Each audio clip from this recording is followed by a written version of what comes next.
Hi, and welcome to Integrated Science.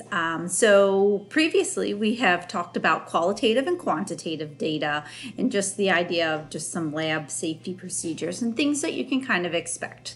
So one of the big things with science, especially integrated science, is that we integrate biology, chemistry, physics, geology, environmental science, astronomy, all the different types of sciences kind of keep evolving into the class that we're going to be taking this term.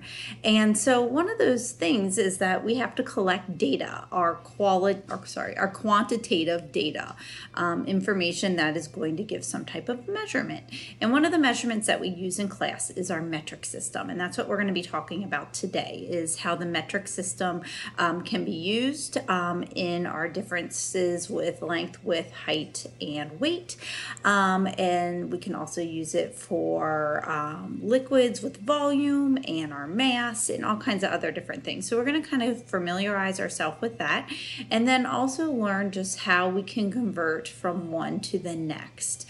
And then we'll even get it a little bit more challenging with using our standard form versus our metric form. So obviously we live in the United States, which is an area that actually uses more of what we're used to talking about is miles and pounds and feet, inches, those types of things. But you've heard this metric system before, so it shouldn't be something new. So let's kind of just get started with it. So first off, oops, there we go. First off, the metric system in general is it's actually much easier to use than our standard system or the imperial system that you'll hear it called sometimes. So if you think about a foot, there are 12 inches in a foot, and then how many yards are in that foot is like 3, a little bit more complicated, whereas the metric system is really kind of based on the units that are corresponding to a certain kind of measurement. And those are really easy to kind of convert back and forth. We're just going to take numbers and multiply them or divide them by 10. But our base metric units is our length, which we're going to use meters to measure. And then there's smaller and larger units that we'll talk about. Volume, which is liters, and then our weight, our mass, which is in grams. So you've probably seen this clatter before where, let's see if I can get it on the screen correctly. There we go.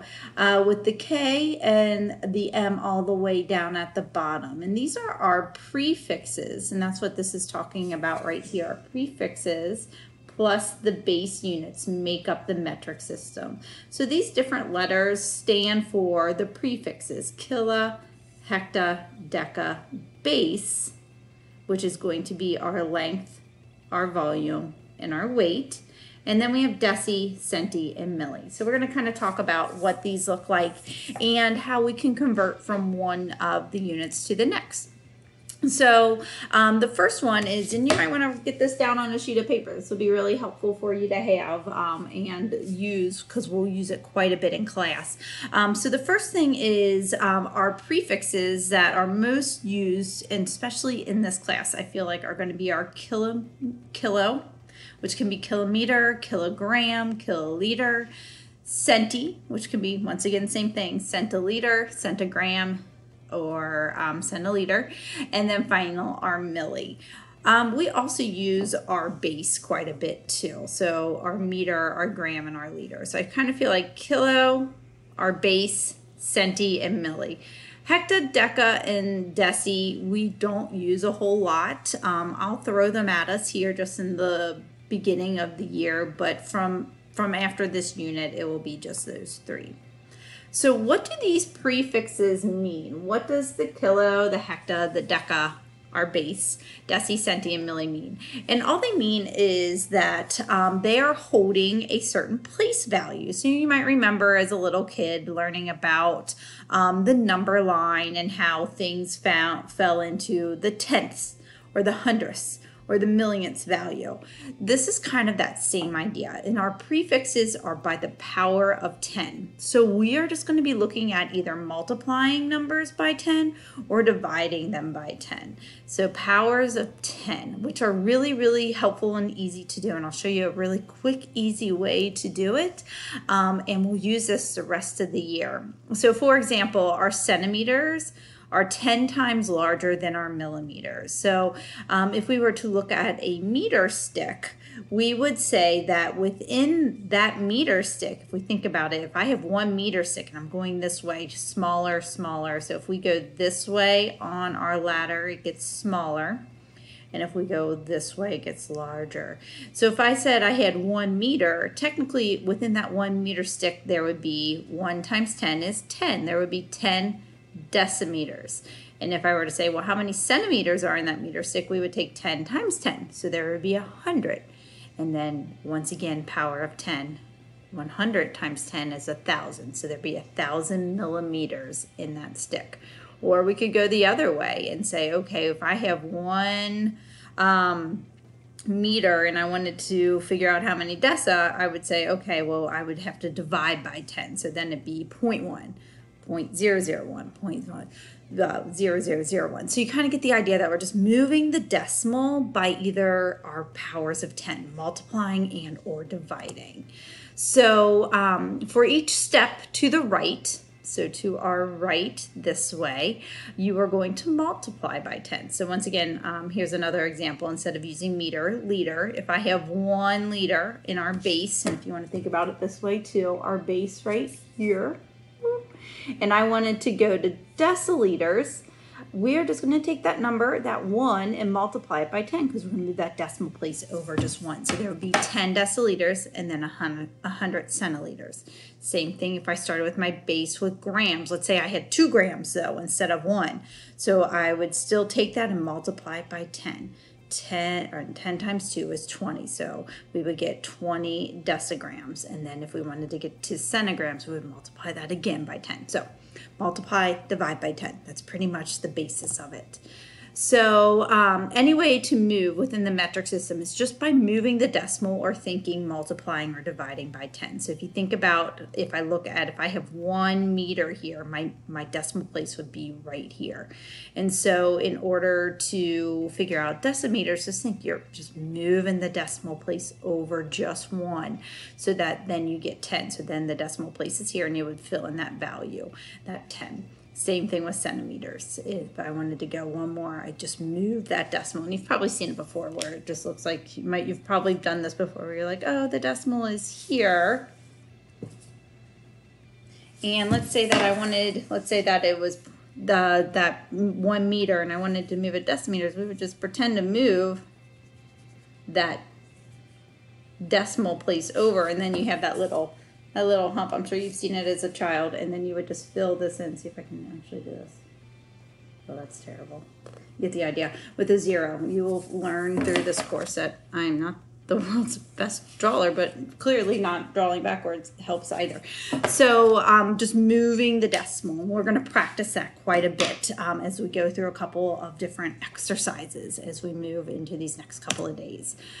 So the metric system, so if we look at just the idea of now let's try our previous examples from meters to kilometers. So now we're going from our base all the way over to the left. So remember, kilo, hecto, and deca are larger numbers. So if I said I had 1,693 meters, or 16,000, sorry, I should say that correctly, 16,093 meters, and I wanted to move it to decameters, I would move that decimal place over by 1. So it was here, and once again we're here and we want to go to deca, we would just move that decimal place over 1. We move it to the left because we're moving to the left on the metric ladder.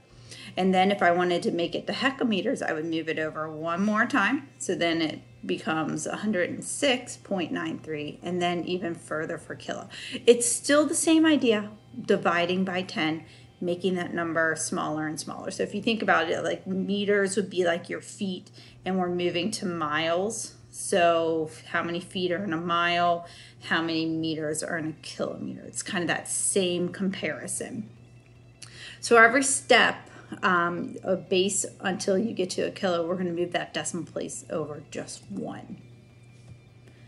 So this is kind of like the golden rule of the metric system. So if you move to the left on our diagram, so if we move to our left, and I've got our arrows in the darker purple, that means we're going to move the decimal to the left, or we're going to divide by 10, if you want to think about it that way. And that's the way we're going to start setting it up, is dividing and multiplying. We're going to move that decimal, and that's going to allow us to divide it, or we're going to divide our number by 10, and that will move our decimal to the left. So if we're going from our base, or even further, there might be something that might ask us, well, how many kilometers are in a centimeter?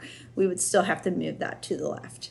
And if you're moving to the right side of our diagram, meaning going larger to smaller, then we're going to move that to the right. And we'll do that quite a bit because we're going to scale down a lot of things. So once again, this is really important as we move into being able to give our quantitative data. So never a dull moment at my house, the doorbell just rang. So quantitative data. So take a minute, let's look at this. So now it says start from centimeters and convert to kilometers. So we're at centimeters and they want us to convert all the way over to kilometers. So the cheap and easy way to do that is just think, we have our decimal place right here and we're going to move to kilometers. So therefore we're going to move from the right to the left-hand side of our ladder. And so our decimal is here, and we are going to think we're going to move it 1, 2, 3, 4, 5. So then we're going to move the decimal place over 5. So 1, 2, 3, 4, 5. So there is only 4, I said that wrong, million centimeters to 1 kilometer, meaning that we are going to be looking at, okay, once again, if we're going to centimeters, kilometers, it's going to be a really small number of that within the kilometers, because the kilometers is a much bigger measurement, and that's what they're going to show here. So once again, we've got 4,000, moving it, and they kind of just go through this whole process of moving it there, and that should give us one of our answers. So we're going to practice this quite a bit as we move through our different types of processes, especially as we move into different data and other things, as we move into looking at labs, looking at measurements, and looking at scales. So hopefully this was helpful, and we'll be talking next about our data analysis.